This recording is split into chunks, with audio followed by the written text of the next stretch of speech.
Hey you guys, so I want to talk to you today about a fairly serious topic that I have seen quite a bit of in my career, and it is eating disorders. Now, eating disorders can be completely terrifying to parents, as they should be, because once a person is late in the game with an eating disorder, it is very hard to recover from. So, I got a question from someone in reference, just kind of looking for some insight with her daughter, and she's just wondering kind of like what I've seen.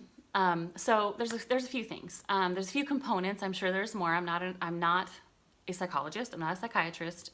Okay. Just wanna if you've never seen any of my videos, I'm not a mental health professional. I'm just telling you what I have seen and what clients have shared with me. Okay.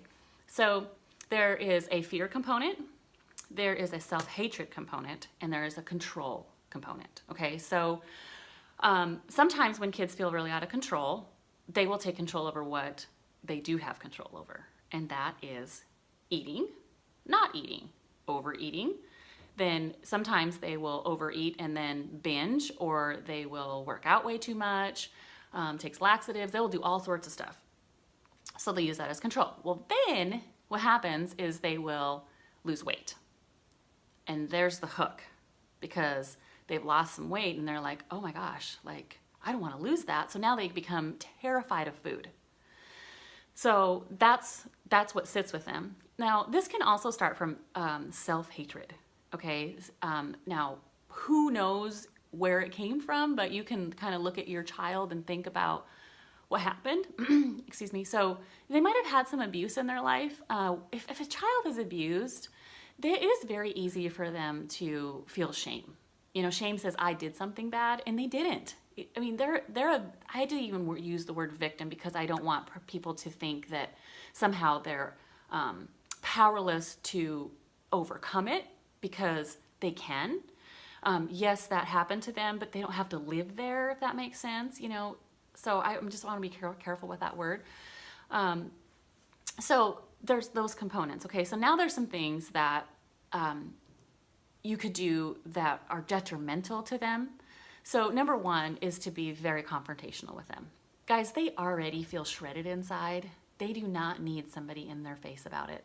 They don't need it. All it's going to do is make it worse, and it will drive them to do other, more extreme stuff, okay? Number two, don't ignore it altogether either, though. Number three, let's say your child is overeating. So I have seen this happen where parents become consumed with the way their child looks.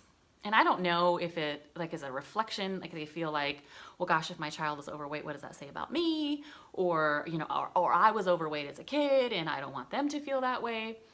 But the problem is that the message it's sending to your child is that I'm not okay just being me. Now, of course you want your child to be healthy, I'm all for health, but the food isn't the issue. It's a deep emotional pain, and food is just the vice. Okay, we have a wide variety of vices that us humans can come up with. So don't focus on the food. Okay, it's the emotional thing. Okay, so then that brings me into what are some things that you can do to help. If they're an undereater, put things in the house that they love. Get snacks, and don't worry about the healthy part of it yet. Like I'm a health nut, but I also, if I had that happening, I would be like, okay, we're not worrying about that right now. We're worrying about this person getting their appetite back. So put things in the house that they like, because that'll kind of feed their appetite. Now, if they're overeating and like hiding food and all that kind of stuff, then start removing unhealthy food from the home, but really focusing on making dinners that they really do like, though. So you don't want to like starve them, because then they're going to go to school and buy all this junk food, right?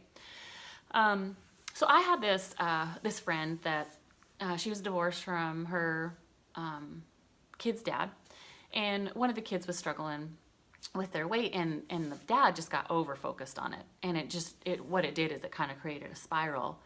And no matter what the mom said to him about it, he just didn't care. He was just like, no, she needs to lose weight, and she needs to run, and she needs to do this and that, and like limiting food. And it was just a a destructive way to handle it.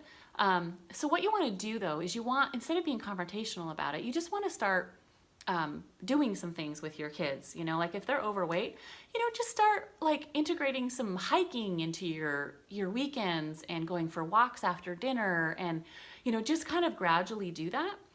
And then it'll, so you're not coming at it straightforward, because sometimes kids will dig their heels in. Big shocker. And they'll do whatever they're doing in spite of you. To spite you. So you want to be really careful that you're dealing with the problem, but kind of doing it, covertly. Okay. Now, also, there's nothing wrong with saying to your child very gently, hey, are you doing okay? Like, I kind of have the feeling that you're struggling. Is there anything I can help with? And see if they'll open up. If they give you any indication that there's a struggle, offer for them to go see a therapist, and you have a conversation with a therapist without your child there and say, I'm worried that my child has an eating disorder. I don't want her to know, or him or her to know that I told you that, but I just want you to be looking for that. Again, you don't want your child feeling like they're backed up against the wall and they'll dig their heels in.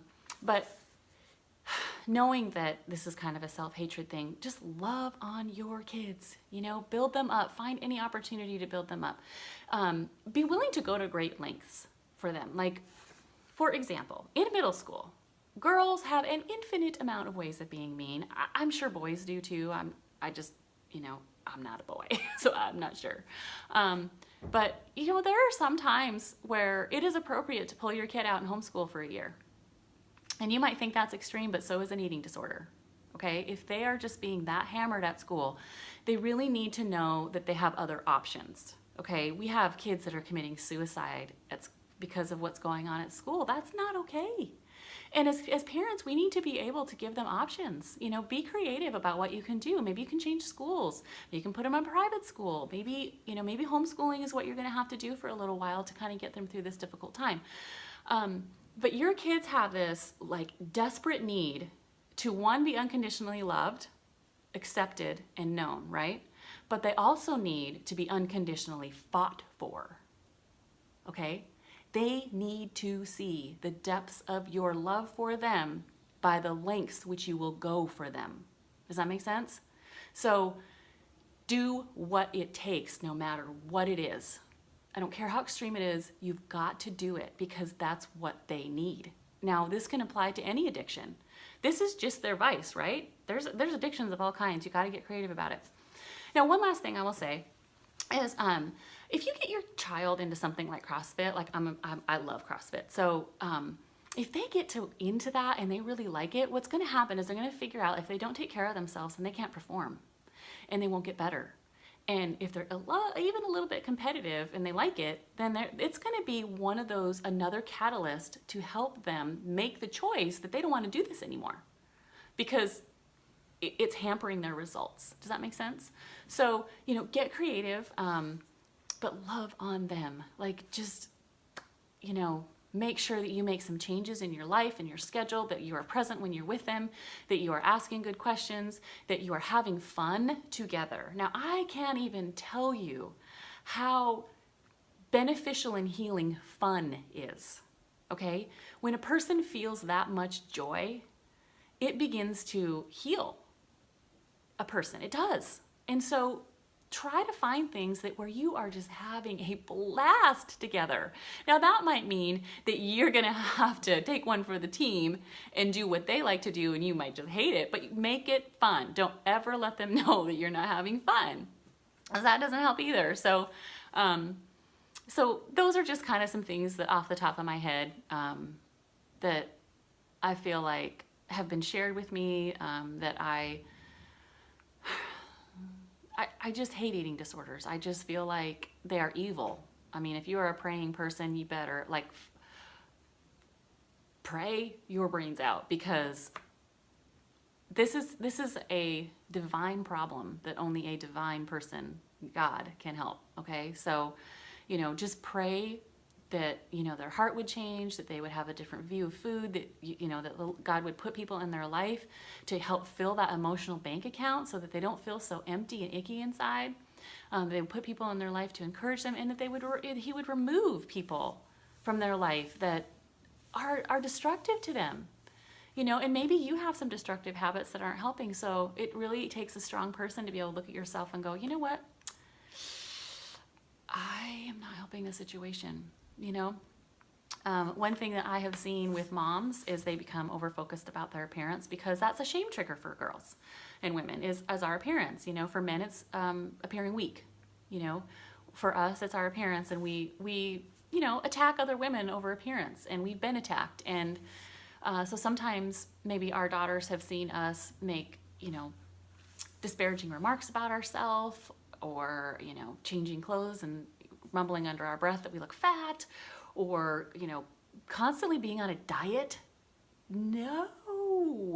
Now, it's one thing to be healthy, but don't talk about it as a diet. Talk about it as, I just really want to be healthy. I want to feel good. I want to be able to do all the things that I want to do. I want to feel good in my clothes. You know, talk about it that way. Do not make it about food. Don't do that, because that's their fear. You know, they become so fearful of food. So just make it about you wanting to be healthy if you're on a diet, okay? Just stop talking about diets, and even say to them, gosh, that was really dumb of talking about diets. I just need to make a lifestyle change so that I can do the things that I want to do. Like, make it like that, okay? So then it starts to reprogram how they feel about food and their health, you know, because if you're not going to put good things in your body, you're not going to get the good things out of it. So I hope that helps. And just try to, you know, be creative with cooking and all those kinds of things, and get them in the kitchen with you. Constantly find ways to build them up. You know, maybe get them into some things that they really love. You know, maybe it's a sport, art, music. You know, sign them up for some lessons. Maybe they love horses. You know, take them and start getting horse lessons. But, you know, just try to instill, like, pour joy into this little one's life, okay? So anyway, I hope that helps. If you have any questions, of course, you can shoot me a message or send me an email, Teresa@fortheloveofteenagers.com. And I just love you all. I'll see you next time.